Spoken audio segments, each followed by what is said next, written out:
आज एक बहुत बड़े संकट से घिरी हुई है। आइए इस पूरी कहानी को थोड़ा गहराई से समझते हैं। ये कोई मामूली खबर नहीं है। सोच के देखिए, $1 अरब के मुकदमे की धमकी, बीबीसी के सबसे बड़े अधिकारियों का इस्तीफा, ये वो चीजें हैं जिन्होंने इस पूरी संस्था को, आप समझ लीजिए, जड़ से हिलाकर रख दिया है। तो सवाल ये उठता है, आखिर ऐसा हुआ क्या? कौन सी एक चीज थी जिसने इतना बड़ा बवाल खड़ा कर दिया? चलिए इसके आगे पीछे की पूरी कहानी देखते हैं। सबसे पहले बात करते हैं इसके अंजाम की, इसके नतीजों की, जिसने पूरी दुनिया का ध्यान इस तरफ खींच लिया। $1 अरब। सोच सकते हैं, अगर भारतीय रुपयों में इसे देखें तो ये रकम 8,800 करोड़ रुपए के आसपास बैठती है। और इतनी बड़ी रकम के मानहानि के मुकदमे की धमकी दी है, और किसी ने नहीं बल्कि अमेरिका के पूर्व राष्ट्रपति डोनाल्ड ट्रंप की टीम ने। और मामला सिर्फ पैसों का ही नहीं है। इस पूरे दबाव के बीच बीबीसी के दो सबसे बड़े नाम, डायरेक्टर जनरल टिम डेवी और न्यूज चीफ डेबोरा टर्नस, दोनों को अपने पद छोड़ने पड़े। किसी भी इतने बड़े मीडिया हाउस के लिए ये एक तरह के भूकंप से कम नहीं है। ट्रंप की लीगल टीम का आरोप बिल्कुल सीधा और साफ है। वो कह रहे हैं कि ये कोई अनजाने में हुई गलती नहीं थी, बल्कि ये एक सोची समझी साजिश थी, अमेरिकी चुनाव में दखल देने की एक कोशिश थी। तो आखिर ऐसी कौन सी डॉक्यूमेंट्री थी भाई, जिसने इतना बड़ा बवंडर खड़ा कर दिया? चलिए अब इस विवाद की जड़ तक पहुंचते हैं। यहाँ देखिए कि आखिर हुआ क्या था।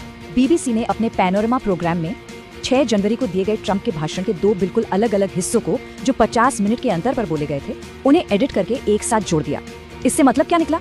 मतलब ये निकला जैसे ट्रंप सीधे सीधे भीड़ को कैपिटल पर हमला करने के लिए उकसा रहे थे। और इस पूरे मामले में सबसे जरूरी बात है इसकी टाइमिंग। ये डॉक्यूमेंट्री कब आई? ठीक अमेरिकी चुनाव से 1 हफ्ता पहले। इसी वजह से चुनाव में दखल अंदाजी के आरोप और भी ज्यादा संगीन हो गए। लेकिन ठहरिए, कहानी सिर्फ ट्रंप और बीबीसी के बीच की नहीं है। इसके तार तो संस्था के अंदर तक जुड़ते हैं, जहां बोर्डरूम में एक अलग ही खेल चल रहा था। इस कहानी में एक नया और अहम किरदार सामने आता है, माइकल प्रेस्कॉट। ये बीबीसी की ही एडिटोरियल कमेटी के पूर्व सलाहकार थे। उन्होंने गंभीर चिंताओं का हवाला देकर इस्तीफा दिया और बोर्ड को 8,000 शब्दों का एक लंबा चौड़ा मेमो भेज दिया, जिसने आग में घी का काम किया। और प्रेस्कॉट का मेमो सिर्फ ट्रंप वाली डॉक्यूमेंट्री के बारे में नहीं था। उन्होंने तो आरोप लगाया कि बीबीसी में एक संगठित पूर्वाग्रह यानी इंस्टीट्यूशनल बायस काम कर रहा है। इसके लिए उन्होंने गाजा कवरेज से लेकर ट्रांसजेंडर मुद्दों तक कई और उदाहरण भी गिनवा दिए। बीबीसी के अंदर के ही कई लोगों को लगता है कि ये इस्तीफे इतने सीधे साधे नहीं थे। द गार्डियन अखबार को एक गुमनाम सोर्स ने बताया, इसमें कोई गलती मत करना, ये एक तख्ता पलट था। इस तख्ता पलट के आरोपों को एक सियासी रंग भी दिया जा रहा है।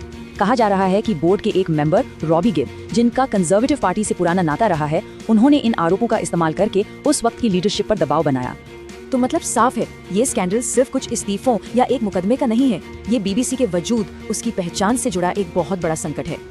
और ये संकट बीबीसी के लिए एक ऐसे वक्त पर आया है जो बहुत ही नाजुक है। अभी सरकार उनके फंडिंग मॉडल की समीक्षा कर रही है, मतलब उन्हें पैसा कैसे मिलेगा ये तय हो रहा है। फिर 2027 में उनका रॉयल चार्टर भी खत्म हो रहा है। ऐसे में उनकी साख पर सवाल उठना उनके भविष्य को सीधे सीधे खतरे में डालता है। अच्छा, इस पूरे विवाद पर बीबीसी का ऑफिशियल स्टैंड क्या है?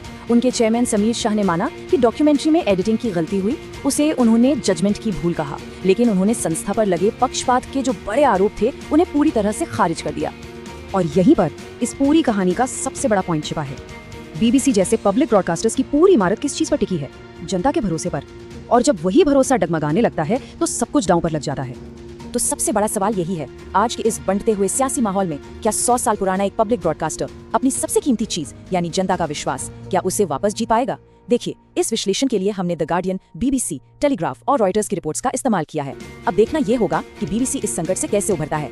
ऐसे ही ग्लोबल मुद्दों पर और अपडेट्स के लिए सब्सक्राइब जरूर करें और गहराई से पढ़ने के लिए हमारी वेबसाइट पर भी जा सकते हैं।